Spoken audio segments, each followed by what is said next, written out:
What happens when the poor beggar you disrespected and treated badly turned to be the only person holding the key to your breakthrough?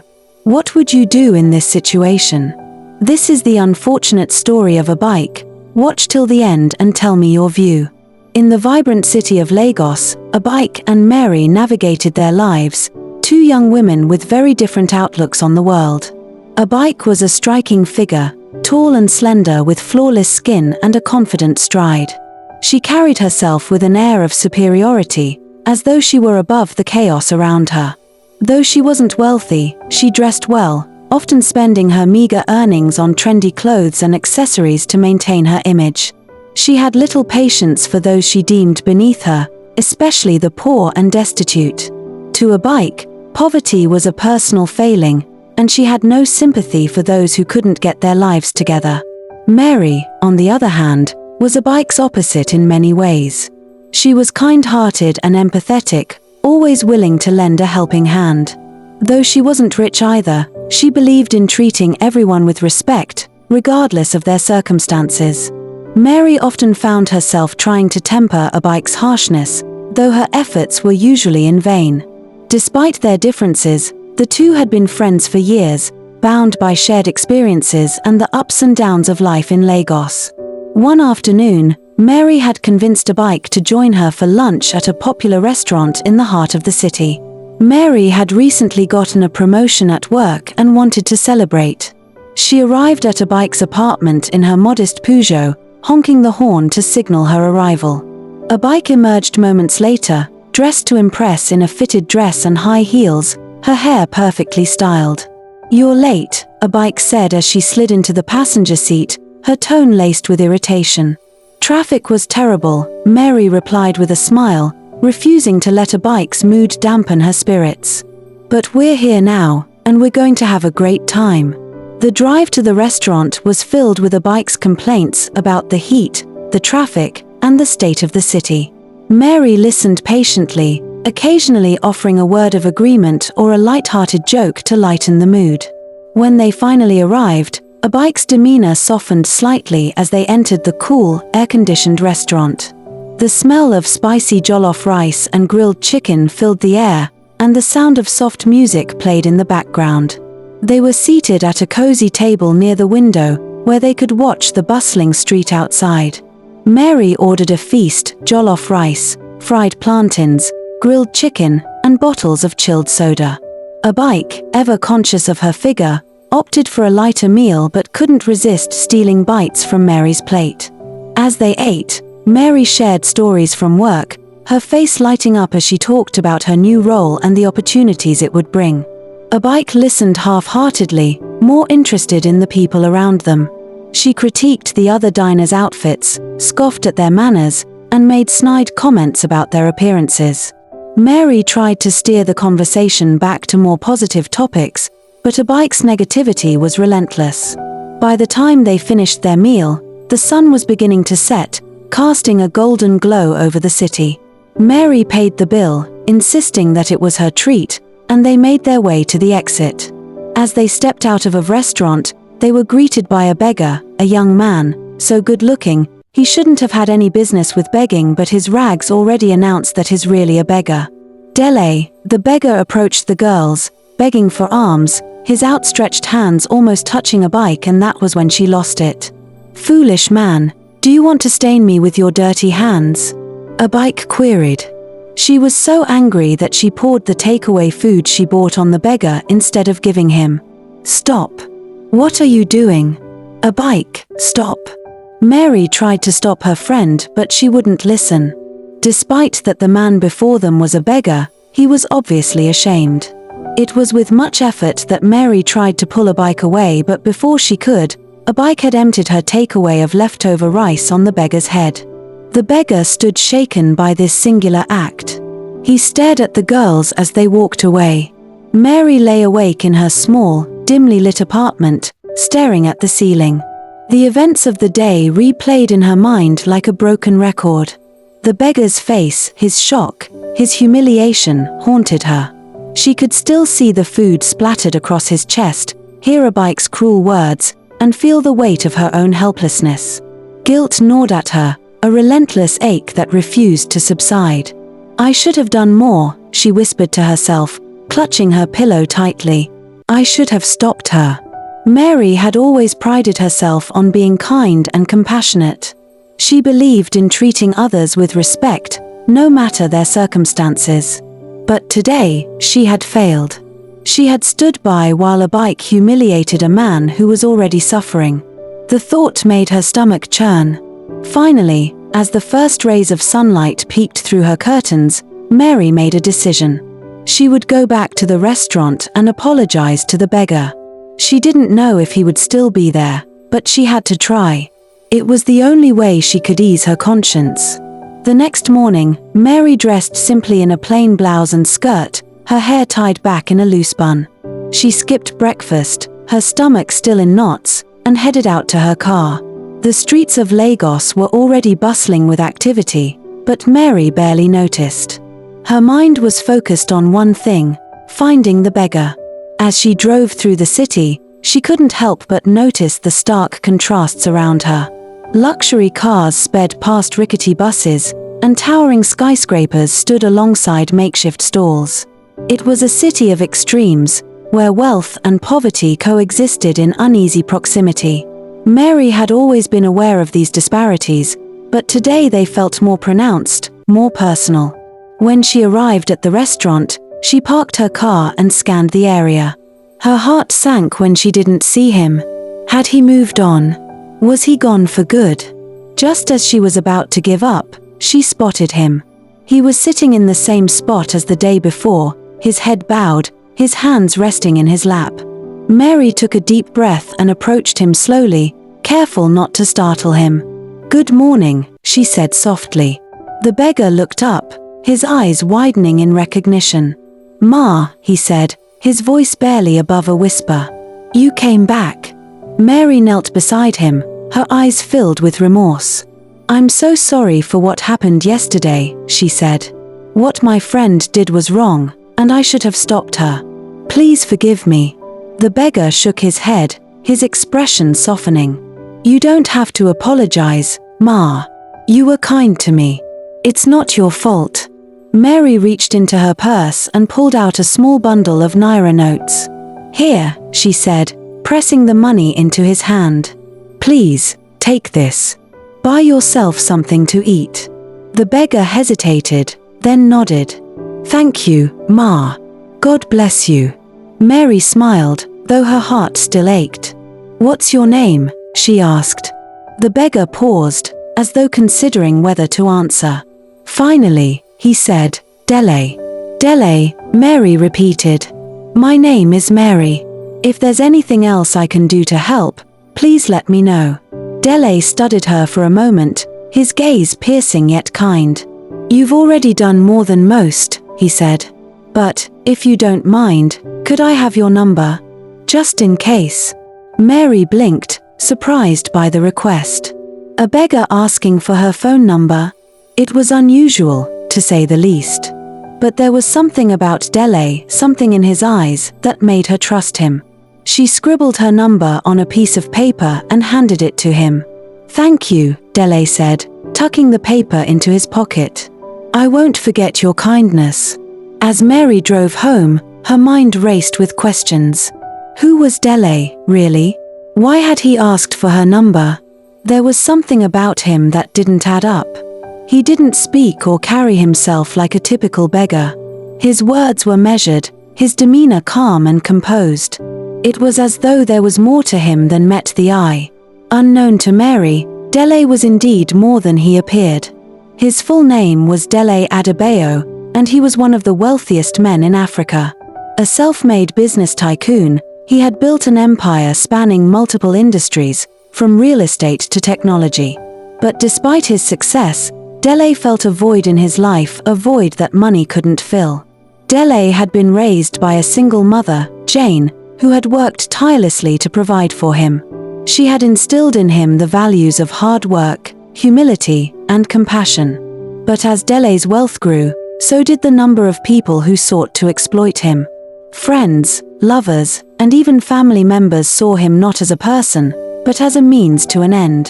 Over time, Dele became disillusioned, his trust in others eroding. Determined to find someone who loved him for who he was, not what he had, Dele devised a plan. He would disguise himself as a beggar and observe how people treated him. He wanted to see if there was still kindness in the world, if there was someone who would look past his appearance and see the man beneath. Dele's encounter with Abike and Mary had been a test, one that revealed their true characters. Abike's cruelty had confirmed his worst fears about humanity, but Mary's kindness had given him hope. Her decision to return and apologize had touched him deeply, and he found himself drawn to her sincerity. That evening, Dele returned to his luxurious penthouse, shedding his beggar disguise. He stood in front of the floor-to-ceiling windows, gazing out at the city lights. His mind wandered to Mary, her gentle voice, her compassionate eyes. She was different from the others, and he wanted to know more about her. He pulled out the piece of paper with her number and stared at it for a long moment. Then, with a determined nod, he picked up his phone and dialed. Mary was in the middle of preparing dinner when her phone rang. She glanced at the screen, surprised to see an unknown number. "Hello," she answered cautiously. "Mary," a familiar voice said. "It's Dele." Mary's eyes widened. "Dele? How did you? I mean, you have a phone." Dele chuckled softly. "I have more than a phone," he said. "But that's a story for another time. I just wanted to thank you again for what you did today. It meant a lot to me." Mary sat down, her mind racing. "Dele, who are you really? You don't sound like a beggar." There was a pause on the other end of the line. Then Dele said, "You're right. I'm not who I appear to be. But I'd rather explain everything in person. Would you be willing to meet me tomorrow?" Mary hesitated, her instincts warring with her curiosity. Finally, she nodded, even though he couldn't see her. "Okay. Where should we meet?" "And that too," he told her. The next day, Mary arrived at the address Dele had given her, a sleek, modern office building in the heart of Lagos. She stepped inside, her heart pounding. The receptionist greeted her warmly and directed her to the elevator. When the doors opened on the top floor, Dele was waiting for her. But this wasn't the Dele she had met on the street. This man was impeccably dressed in a tailored suit, his hair neatly groomed, his posture confident. Mary's jaw dropped as she realized the truth. You're Dele Adebayo," she stammered. "The billionaire." Dele smiled, his eyes twinkling. "Guilty as charged. But please, call me Dele." Over the next few hours, Dele shared his story, his humble beginnings, his rise to success, and his quest to find genuine love. Mary listened in awe, her respect for him growing with every word. "You're the first person who's shown me true kindness," Dele said. "And for that, I'm grateful." Mary smiled, her heart swelling with emotion. "I'm glad I could help. But Dele, what happens now?" Dele leaned forward, his expression serious. "Now, we see where this journey takes us. Together." As Mary left Dele's office that evening, her mind was a whirlwind of emotions. She couldn't believe how much her life had changed in just a few days. What had started as a simple act of kindness had led her to one of the most powerful men in Africa. But more than that, it had given her a sense of purpose, a feeling that she had made a difference in someone's life. For Dele, meeting Mary had been a revelation.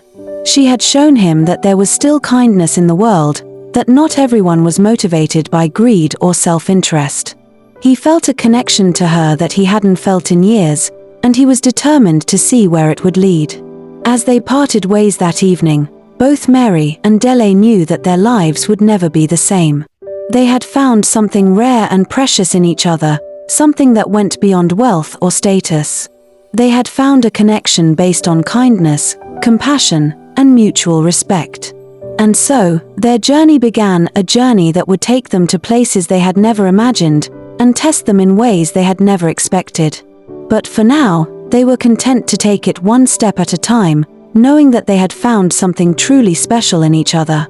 Abike sat in her small apartment, scrolling through her phone with a scowl on her face. She had just seen a photo of Mary and Dele on social media, and it filled her with a burning jealousy. The caption read, "Celebrating new beginnings with an amazing friend." The photo showed Mary and Dele laughing together at a high-end restaurant, their faces glowing with happiness. "This was supposed to be me," Abike muttered under her breath. Mary hijacked what is mine. She couldn't believe how quickly things had changed. Just a few weeks ago, she had been the one in the spotlight, the one with the confidence and the charm. But now, Mary was the one basking in Dele's attention, while Abike was left on the sidelines. It wasn't fair. She had been the one to introduce Mary to Dele, even if it had been unintentional. And now, Mary was reaping all the benefits. Abike's jealousy festered, growing into a toxic mix of anger and resentment.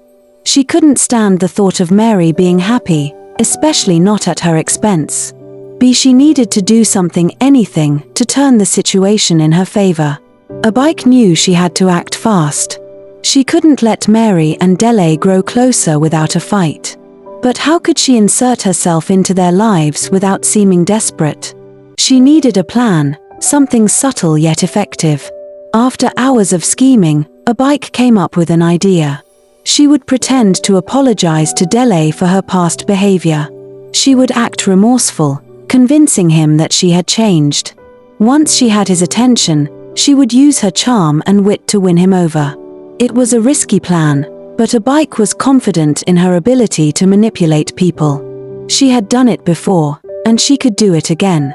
The next day, Abike called Mary, her voice dripping with fake sincerity. "Mary, I've been thinking a lot about what happened with Dele," she said. "I feel terrible about how I treated him. I want to apologize to him in person. Can you help me arrange a meeting?" Mary hesitated. She wasn't sure if Abike's apology was genuine, but she didn't want to stand in the way of reconciliation. "Okay," she said finally. "I'll talk to Dele and see if he's willing to meet with you." A few days later, Abike found herself sitting across from Dele at a chic cafe in Lagos. Mary had arranged the meeting, but she had excused herself to give them some privacy. Abike was dressed to impress, her makeup flawless and her outfit carefully chosen to highlight her best features. "Dele, I want to apologize for what happened that day," Abike began, her voice soft and contrite. "I was having a bad day, and I took it out on you. It was wrong, and I'm truly sorry." Dele studied her for a moment, his expression unreadable. "Thank you for apologizing," he said finally. "I appreciate it." Abike smiled, relieved that her plan seemed to be working. "I've been doing a lot of soul-searching lately," she continued. "I realize now that I need to be more compassionate and understanding. I hope you can forgive me." Dele nodded. "I forgive you, Abike. We all make mistakes." Abike's smile widened. She could feel the tension in the air, the unspoken attraction between them. She leaned in slightly, her eyes locking with his. "I'm glad we had this talk," she said. "I'd love to get to know you better, Dele. Maybe we could spend more time together." Dele hesitated, caught off guard by her forwardness. "I'm not sure that's a good idea," he said carefully. "I'm still getting to know Mary, and I don't want to complicate things." Abike's smile faltered, but she quickly recovered. "Of course," she said smoothly. "I understand. But if you ever need someone to talk to, I'm here." As the evening wore on, Abike became more determined to win Dele over. She could see the way he looked at her, the way his eyes lingered just a little too long. She knew he was attracted to her, even if he wouldn't admit it. All she needed was the right opportunity. That opportunity came when Dele excused himself to go to the restroom. Abike waited a few moments, then followed him, her heart pounding with anticipation. She found him standing by the sink, washing his hands. "Dele," she said softly, stepping closer. "I need to tell you something." Dele turned to face her, his expression wary. "What is it, Abike?" Abike didn't answer. Instead, she closed the distance between them, her lips meeting his in a sudden, passionate kiss. Dele froze, caught off guard by her boldness. For a moment, he resisted, his hands pushing against her shoulders. But then, something inside him gave way. The attraction he had been trying to suppress overwhelmed him, and he kissed her back. When they returned to the table, Abike and Dele acted as though nothing had happened. But Mary could sense the tension between them, the unspoken secrets that hung in the air. She tried to shake off her unease, telling herself she was just being paranoid. The next day, Dele met with his friends, Bello and Tunde, to discuss what had happened. "I can't believe I let that happen," he said, running a hand through his hair. "I was supposed to be looking for someone genuine, someone who loves me for who I am. But Abike, she's just like the others." Bello laughed, shaking his head. "Bad boy, Dele. Mary is trying to get under your pants, but Abike did it so swiftly. This friend's like Big Man O. It seems you will never conquer your quest to find real love." Tunde, ever the voice of reason, chimed in. "Well, Dele, if you ask me, women like men for different reasons. It's good you even have what attracts them. Leave the issue of love, look for a woman who is also business-oriented so together you two will build an empire. Love will follow, she will eventually love you too because she has something going on for her too." Dele sighed, his mind a whirlwind of conflicting emotions. He knew Tunde had a point, but he couldn't shake the feeling that he had betrayed Mary, even though they weren't officially together. A few weeks later, Abike discovered she was pregnant. She knew the child was Dele's, and she saw it as an opportunity to secure her future. She contacted Dele, demanding financial support and recognition for their child. Dele was stunned. He hadn't expected this turn of events, but he knew he had to take responsibility. He arranged for a DNA test, which confirmed he was the father. Reluctantly, he agreed to provide financial support for Abike and the child, but he made it clear that he had no intention of being in a relationship with her. Mary was devastated when she found out. She felt betrayed by both Abike and Dele, even though she knew she had no claim over him. She confronted Dele, her voice trembling with anger and hurt. "How could you do this, Dele? I thought you were different." Dele sighed, his expression pained. "Mary, I didn't cheat on you because we're not even dating. I didn't even ask you out. I'm sorry if I led you on, but I never made any promises." Mary's eyes filled with tears, but she refused to let them fall. "You're right," she said quietly. "I was a fool to think there could be something between us." As the weeks turned into months, Abike settled into her new reality. She had the financial security she had always wanted, but it came at a cost. She was now a single mother, raising a child alone. She loved her son, Maxwell, more than anything, but she couldn't help feeling a pang of regret. She would have wanted a home for him, a father who was present in his life. Dele, meanwhile, struggled with his own regrets. He had made a mistake, and now he was paying the price. He tried to focus on his work, but the weight of his actions haunted him. He knew he had hurt Mary, and he regretted the pain he had caused her. As for Mary, she tried to move on with her life. She threw herself into her work, determined to build a future for herself. But the scars of her betrayal remained, a constant reminder of the dangers of trusting too easily. But one thing her relationship with Dele brought was connection and resources for her own business. Though she took the offer when Dele offered it, she knew he was giving her something in return for the hurt he caused her. Dele, following her friend's advice, eventually got married to Sophia. Dele's marriage to Sophia, his business associate, had started with promise. She was intelligent, ambitious, and shared his vision for building an empire. Their union seemed like the perfect partnership, a merging of minds and resources that would take their businesses to new heights. But beneath the surface, cracks began to form. Sophia had no idea that Dele had a child with Abike. He had kept it a secret, fearing it would complicate their relationship. But secrets have a way of coming to light, and 2 years into their marriage, Sophia discovered the truth. It happened by accident, when she stumbled upon a document detailing the financial support Dele provided for Maxwell, his son with a bike. "Dele, what is this?" Sophia demanded, her voice trembling with anger and betrayal. "You have a child, and you never thought to tell me." Dele's heart sank as he realized the jig was up. "Sophia, I can explain," he began, but she cut him off. "Explain what?" "That you've been lying to me for 2 years. That you have a child with another woman. How could you keep something like this from me?" Dele tried to apologize, to make her understand why he had kept it a secret, but Sophia was too hurt to listen. The trust between them had been shattered, and no amount of apologies could repair it. A few weeks later, Sophia filed for divorce, leaving Dele to pick up the pieces of his broken marriage. Dele's mother, Jane, had always been his rock. She had raised him on her own, instilling in him the values of hard work, humility, and compassion. When she learned of his marital troubles, she knew she had to step in. "Dele, my son," Jane said one evening as they sat in her modest living room. "You've made mistakes, but that doesn't mean you can't make things right. You have a child, a son who needs his father. It's time to stop running from your responsibilities." Dele sighed, running a hand through his hair. "I know, Mama. But Sophia, she's gone. And a bike. I don't know if she'll even want me in their lives, 'cause all she thinks of is money, and I'm giving her that already." Jane placed a hand on his shoulder, her eyes filled with love and understanding. "You won't know unless you try. Go to a bike. Apologize.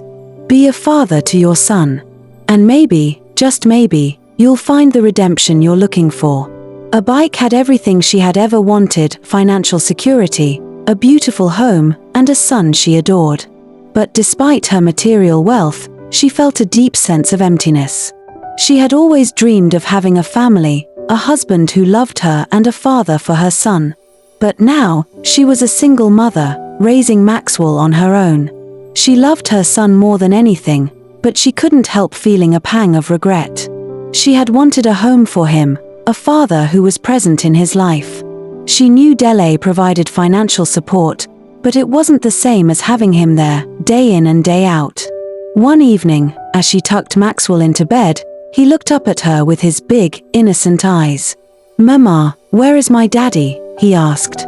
Abike's heart ached at the question. She had always been honest with Maxwell about his father, but she knew it wasn't enough. "Your daddy is busy, my love," she said softly. "But he loves you very much." Maxwell nodded, but Abike could see the sadness in his eyes. It was a sadness she had put there, and it filled her with guilt. She knew she had to do something to make things right, not just for herself, but for her son. When Dele showed up at her door one evening, Abike was surprised but not entirely unprepared. She had been expecting him, hoping he would come. She invited him in, and they sat down in the living room, the air thick with tension. "Abike, I'm sorry," Dele began, his voice filled with regret. "I've made a lot of mistakes, and I know I've hurt you. But I want to make things right. I want to be a father to Maxwell, to be there for him, and for you, if you'll have me." Abike's eyes filled with tears, but she refused to let them fall. "Dele, I've made mistakes too. I was selfish and manipulative, and I hurt Mary. But I've changed. I want to be a better person, for Maxwell's sake. If you're serious about being a part of our lives, then I'm willing to give us a second chance." Dele nodded, his heart swelling with hope. "I am serious, Abike. I want to be the father Maxwell deserves, and I want to build a life with you. But it has to be based on honesty and trust. No more secrets, no more games." Abike smiled, a genuine smile that reached her eyes. "No more secrets," she agreed. Over the next few months, Dele and Abike worked hard to build a life together. They started by spending more time with Maxwell, taking him to the park, reading him bedtime stories, and simply being there for him. Dele also made an effort to repair his relationship with Mary, apologizing for the pain he had caused her. Mary, though still hurt, appreciated his honesty. She had moved on with her life, focusing on her career and personal growth. She knew she deserved better than a man who couldn't commit, and she was determined to find someone who truly valued her. As for Abike, she threw herself into being the best mother and partner she could be. She enrolled in parenting classes, joined a support group for single mothers, and even started a small business selling handmade crafts. She wanted to show Dele that she was serious about changing, about building a better life for their family. One evening, as they sat on the porch watching Maxwell play in the yard, Dele turned to Abike and took her hand. "Abike, I know we've been through a lot, but I want you to know that I'm committed to making this work. I love you, and I love Maxwell. I want us to be a family." Abike's eyes filled with tears, but this time, she let them fall. "I love you too, Dele. And I'm so grateful for this second chance. Let's build a life together, for Maxwell's sake, and for ours." Dele smiled, pulling her into a warm embrace. For the first time in a long time, he felt a sense of peace, a feeling that he was finally on the right path. He knew there would be challenges ahead, but he was ready to face them, with Abike and Maxwell by his side. As the months turned into years, Dele and Abike's relationship grew stronger. They faced their challenges together, leaning on each other for support and guidance. Maxwell thrived under their care, growing into a happy, confident child who knew he was loved. Mary, too, found happiness.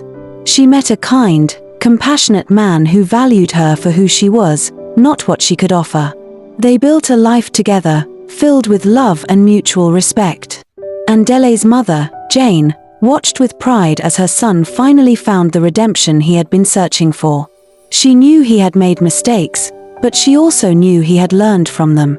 And in the end, that was all that mattered.